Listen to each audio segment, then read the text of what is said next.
আসসালামু আলাইকুম শাকিব, তারা সব অনেক ভালো আছেন। এক ধরনের স্পেশাল রিং লাইট দিয়ে ভিভো নিয়ে আসলো তাদের নতুন আরেকটি ফোন ভিভো V29e, অর্থাৎ 5G এই মোবাইলটি। সত্যি কথা বলতে এই যে রিয়ার প্যানেলের রিং লাইটটি রয়েছে, যেটা নিয়ে আমরা ভিডিওর শুরুতে কথা বললাম, এই রিং লাইটের মাধ্যমে আপনারা মোটামুটি কম আলোতে যখন কারো ছবি তুলবেন, চাইলে আপনি সেই ছবিটা একটু কুল টোন বা সাদা আলোতে তুলতে পারবেন। এবং তার পাশাপাশি এই রিং লাইটের মধ্যে সাদা লাইটের পাশাপাশি রয়েছে ওয়ার্ম টোন, অর্থাৎ কিছুটা হলুদ কালার। সো আপনারা চাইলে ওয়ার্ম টোনও কিন্তু ছবি তুলতে পারবেন, যেটা খুবই ইন্টারেস্টিং। এবং সেই সাথে এই ফোনটাতে কিন্তু আবার ফ্ল্যাশ লাইটও রয়েছে। সো ফ্ল্যাশ লাইট আর রিং লাইট দুই জিনিস, এগুলো নিয়ে আমরা ভিডিওর মধ্যে ইন ডিটেলস আলোচনা করবো। এবং সেই সাথে ফোনটা আমরা ইউজ করতে চাই, এটার ওভারঅল পারফরমেন্স কেমন ছিল, অর্থাৎ আমাদের এক্সপিরিয়েন্স কেমন ছিল, সেটাও আমরা আজকের ভিডিওতে শেয়ার করবো। সো চলুন তাহলে দেরি না করে শুরু করা যাক।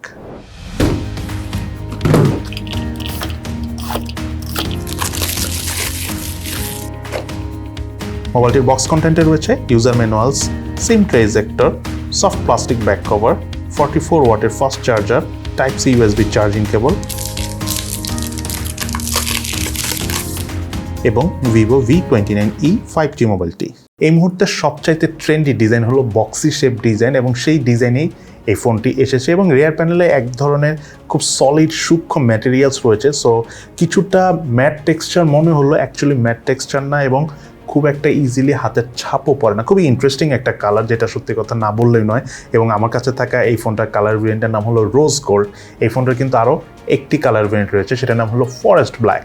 যাই হোক, এই মোবাইলটার রিয়ার প্যানেল যে ক্যামেরা হাউস রয়েছে, তাতে রয়েছিল 64 মেগাপিক্সেলের ডুয়েল ক্যামেরা সেট, এবং সেই সাথে এই ফোনটাতে কিন্তু IP54 এর সার্টিফিকেশন রয়েছে। তো টুকটাক ধুলাবালি এবং চিটাফোটা পানি লাগলো এই ফোনটার কিছু হবে না। এবং সেই সাথে রিয়ার প্যানেলে এই ক্যামেরা সেট আপের নিচের দিকেই রয়েছে রিং লাইট, যেটা নিয়ে আমরা ভিডিওর শুরুতে কথা বলেছি। এই রিং লাইট আসলে দুটা কালার টোন প্রোভাইড করে। সে একটা হলো কুল টোন অর্থাৎ সাদা কালার, আর একটা হলো ওয়ার্ম টোন অর্থাৎ কিছুটা হলুদ কালার।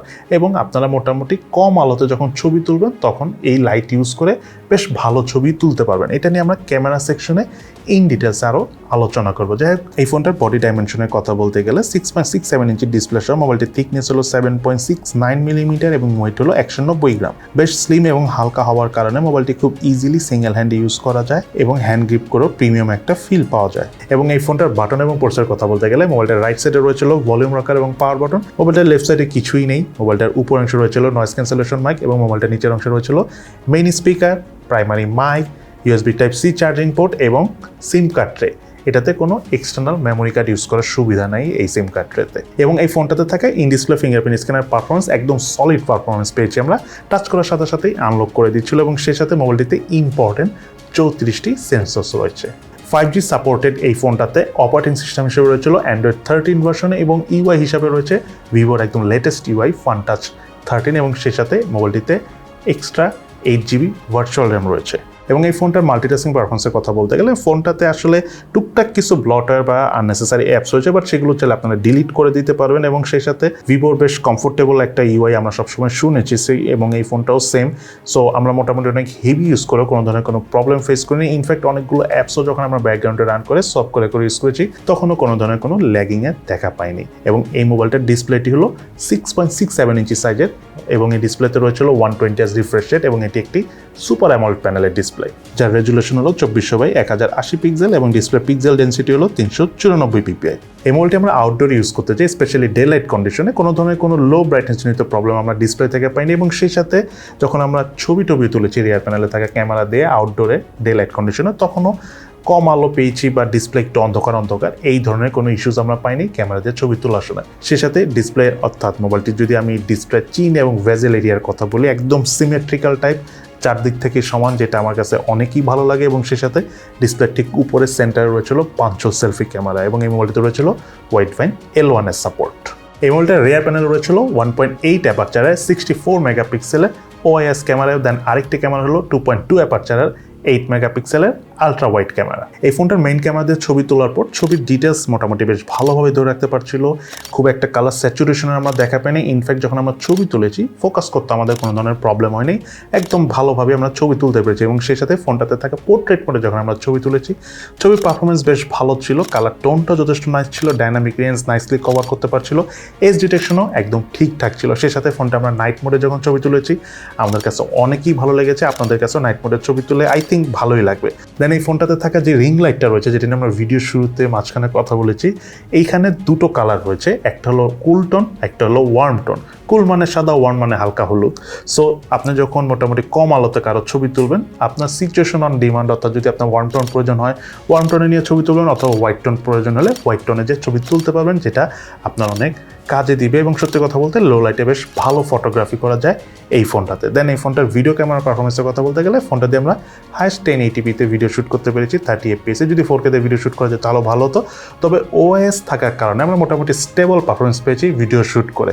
তার পাশাপাশি এই ফোনটাতে রয়েছিল মাইক্রো মোড, অর্থাৎ 4টা প্রিসেট রয়েছে রেডিমেড, যার মাধ্যমে আপনার 10 থেকে 15 সেকেন্ডের ভিডিও অর্থাৎ শর্ট ভিডিও শ্যুট করতে পারবেন। ব্যাপারটা খুবই ইন্টারেস্টিং, যারা টিকটকিং করেন তাদের এটা খুবই কাজে দিবে। এবং সেই সাথে ফোনটাতে নানা রকম আরও ফিচার রয়েছে। আমরা সুপার মুন একটা ফিচার রয়েছে, তার মাধ্যমে আমরা ছবি তুলেছি, অর্থাৎ চাঁদের ছবি তুলেছি, বেশ ভালো ছবি ক্যাপচার করে। যখন আমি সুপার মুন অপশনটা সিলেক্ট করে ছবি তুলেছি, সে সাথে এই মোবাইলটিতে ডুয়েল ভিউ ভিডিও মোডে ভিডিও শ্যুট করার সুবিধা রয়েছে, এবং আরও রয়েছে স্লো মোশনে ভিডিও শ্যুট করার পাশাপাশি টাইম ল্যাপসের মাধ্যমে ভিডিও শ্যুট করার সুবিধা। এই মোবাইলটার ফ্রন্ট ফেসে রয়েছিল 2 অ্যাপারচারের 50 মেগাপিক্সেলের সেলফি ক্যামেরা, এবং এই সেলফি ক্যামেরাতে যখন আমরা আউটডোরে ছবি তুলেছি, স্পেশালি প্রপার লাইট কন্ডিশনে খুব ভালো ছবি উঠে। কালার টোনটা খুবই নাইস, খুব একটা কালার স্যাচুরেশনের আমরা দেখা পাইনি, একদম সোশ্যাল মিডিয়া রেডি টাইপ ছবি উঠে। এবং পোর্ট্রেট মোডে ডাইনামিক রেঞ্জও যথেষ্ট ভালোভাবে কাজ করে, এজ ডিটেকশনও খুব নাইসলি কভার করছিল। ওভারঅল ফোনটা সেলফি ক্যামেরার ছবি তুলে আমাদের কাছে অনেকই ভালো লেগেছে। ইনফ্যাক্ট আমি মনে করি আপনাদের কাছেও অনেক ভালো লাগবে। এই মোবাইলটিতে রয়েছিল ক্যামেরা টু API সাপোর্ট। আপনি চাইলে ইন ফিউচারে এই মোবাইলটিতে ম্যানুয়াল ক্যামেরা অর্থাৎ জিক্যাম ইউজ করতে পারবেন। এই মোবাইলের স্পিকার পারফরমেন্সের কথা বলতে গেলে সাউন্ডের লাউডনেস একদম ঠিকঠাক ছিল, সাউন্ডের ক্ল্যারিটিনেসের কথা বলতে গেলে আমাদের পারফেক্ট মনে হচ্ছে, সেই সাথে সাউন্ডের বেস এবং ক্রিস্পিনেস একদম ব্যালেন্স ছিল। ওভারঅল এই ফোনটার স্পিকার পারফরমেন্স আমাদের কাছে ঠিকঠাকই লেগেছে। Vivo V29e মোবাইলটিতে রয়েছিল 4800 মিলিঅ্যাম্পিয়ারের ব্যাটারি এবং সাথে রয়েছে 44 ওয়াটের ফাস্ট চার্জার। এবং এই ফোনটি আমাদের সম্পূর্ণ চার্জ করতে এই 44 ওয়াটের চার্জার দিয়ে অ্যারাউন্ড 45 মিনিটের মতো সময় লেগেছে। তবে একবার চার্জ করার পর এই ফোনটা চার্জ ব্যাকআপ পেয়েছি আমরা হালকা পাতলা বেসিক ইউজ করে প্রায় 2 দিনের মতো। তার পাশাপাশি ফোনটা যখন আমরা একটু হেভি ইউজ করেছি, স্পেশালি মোবাইল ডাটা দিয়ে যখন লং টাইম ভিডিও দেখেছি এবং লং টাইম গেম প্লে করছি, তখন এই ফোনটার স্ক্রিন অন টাইম পেয়েছি আমরা 7 ঘন্টার মতো। এই মোবাইলটিতে রয়েছিল স্ন্যাপড্রাগনের 695 প্রসেসর। এটি একটি অক্টাকোর প্রসেসর, যার ট্রানজিস্টর সাইজ হলো 6 ন্যানোমিটার। সেই সাথে মোবাইলটিতে জিপি হিসাবে রয়েছিল অ্যাড্রিনো 619। মোবাইলটির আন্তর্জাতিক স্কোর পেয়েছি আমরা 4,05,943। এছাড়া মোবাইলটির বেঞ্চমার্ক স্কোর এবং স্ট্রেস স্পিড টেস্টের রেজাল্ট আমরা স্ক্রিনে শেয়ার করে দিয়েছি। এই মোবাইলে দিয়ে আমরা পাবজি গেমসটা প্লে করেছি, মোটামুটি ভালো গ্রাফিক্স সেটিংয়ে খেলা যায়। তবে প্রাইস হিসাবে মনে করি একটু ভালো গ্রাফিক্স সেটিংয়ে খেলতে পারলে ভালো লাগতো।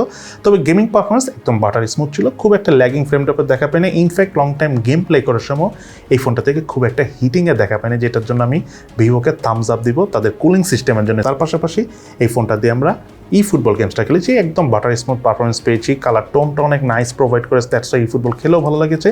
এবং সেই সাথে ফোনটা দিয়ে আমরা অ্যাশফালাইন গেমসটা খেলেছি। গেমিং পারফরমেন্স তো আসলে ভালো আসবে, যেহেতু এটা বেশ ভালো কনফিগারেশনের ফোন, বাট কালার টোনটা অনেক ভালো এসেছে because of the display quality. So overall অ্যাশফালাইন গেমস যারা খেলে থাকেন তাদের এই ফোনে খেলে অনেক ভালো লাগবে। এবার জন্য আমরা জেনে নিই এই ফোনটা বাংলাদেশ মার্কেটে কত টাকা এবং কোন ভেরিয়েন্ট এসেছে। বাংলাদেশ মার্কেটে এই ফোনটা একটা ভেরিয়েন্ট এসেছে, সেটা হলো 8GB RAM 256GB storage variant, যার র্যামের টাইপ LPDDR4X এবং স্টোরেজ টাইপ হলো UFS 2.2। এবং এই ফোনটার অফিসিয়াল প্রাইস হলো 36,999 টাকা। এবার জন্য আমরা জেনে নিই এই ফোনটার কী কী ল্যাকিংস রয়েছে এবং এই ফোনটার কী কী বেস্ট সাইড রয়েছে। প্রথমের জন্য আমরা জেনে নিই এই ফোনটার কী কী ল্যাকিংস রয়েছে। এই ফোনটার নাম্বার 1 ল্যাকিংস যেটা আমার মনে হচ্ছে সেটা হলো প্রাইস হিসাবে এই ফোনটার ডিসপ্লেতে গরিলা গ্লাসের প্রোটেকশন থাকা উচিত ছিল। এবং সেই সাথে এই ফোনটাতে কিন্তু সিঙ্গেল স্পিকার রয়েছে, এটাতে যদি ডুয়েল স্পিকার হতো তাহলে আরও ভালো হতো। এবং তার পাশাপাশি এই ফোনটা যেই কনফিগারেশনে এসেছে, যদিও বাংলাদেশে ভ্যাট ট্যাক্সের পরিমাণ অনেক বেশি, বাট স্টিল যদি আরেকটু কম প্রাইসে আসতো তাহলে ভালো হতো। বাট অফিসিয়াল ফোন হিসাবে আবার কিছু বলারও নাই, যেটা সত্যি কথা। মার্কেটে তো আসলে তেমন কোনো ফোন আসলে এখন আসতে পারতেছেও না। সো সেই হিসাবে চিন্তা করলে আবার ঠিকঠাক আছে, তবে প্রাইস একটু কম হওয়া উচিত ছিল। যাই হোক, এই ফোনটার বেস্ট সাইডের কথা যদি বলতে চাই, এই ফোনটার ডিসপ্লে আমার কাছে খুবই ভালো লেগেছে। কালার টোনটা খুবই নাইস। সত্যি কথা বলতে যারা মিডিয়া কনজিউম করেন তাদের অনেক ভালো লাগবে।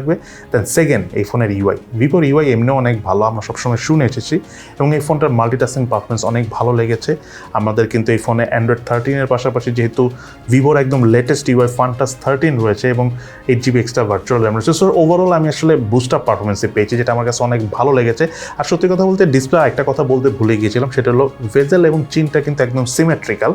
সো এটা অনেক ভালো লেগেছে। আর একটা বিষয় হলো ফোনটার গেমিং পারফরমেন্স আমি এক্সট্রিমলি ভালো বলবো না, বাট প্রাইস হিসাবে গেমিং যতটুকু করেছে আমাদের কাছে ঠিকঠাকই লেগেছে, এবং ক্যামেরা পারফরমেন্সের কথা বলতে গেলে আরও ভালো ক্যামেরা পারফরমেন্স পেলে আমাদের আরও ভালো লাগতো, বাট স্টিল ঠিকঠাক আছে। এবং ক্যামেরা দিয়ে আমরা যেসব ছবি তুলেছি, একটু আগে আমরা ক্যামেরা সেকশনে কথা বলেছি, সেখানে যে আমাদের ক্যামেরাতে তোলা ছবিগুলো স্যাম্পল দেখে নিতে পারেন, তাহলে একদম আইডিয়া হয়ে যেতে পারে। সো সব কথা শেষ কথা, আসলে এই ফোনটা কাদের জন্য কেনা উচিত হবে? যারা মেইনলি লং টাইম ইউজ করার জন্য একটা ফোন নিতে চাচ্ছেন, মোটামুটি একটা কমফোর্টেবল ইউআই চাচ্ছেন, মোটামুটি হেভি মাল্টিটাস্কিং করেন, টুকটাক ফটোগ্রাফি, খুব বেশি একটা গেমিং করেন না, তাদের জন্য আমি মনে করি Vivo V29e অফিসিয়ালি 35 থেকে 40,000 টাকার মধ্যে আই থিঙ্ক একটা ভালোই ফোন। সো এই হলো আমাদের Vivo V29e, অর্থাৎ এই মোবাইলটি। আপনাদের কাছে এই ফোনটি কেমন লেগেছে সেটা কিন্তু অবশ্যই ভিডিওর নিচে কমেন্টস করে জানাবেন। সবাই ভালো থাকেন, সুস্থ থাকেন, ইনশাল্লাহ দেখা হবে ফিউচারে।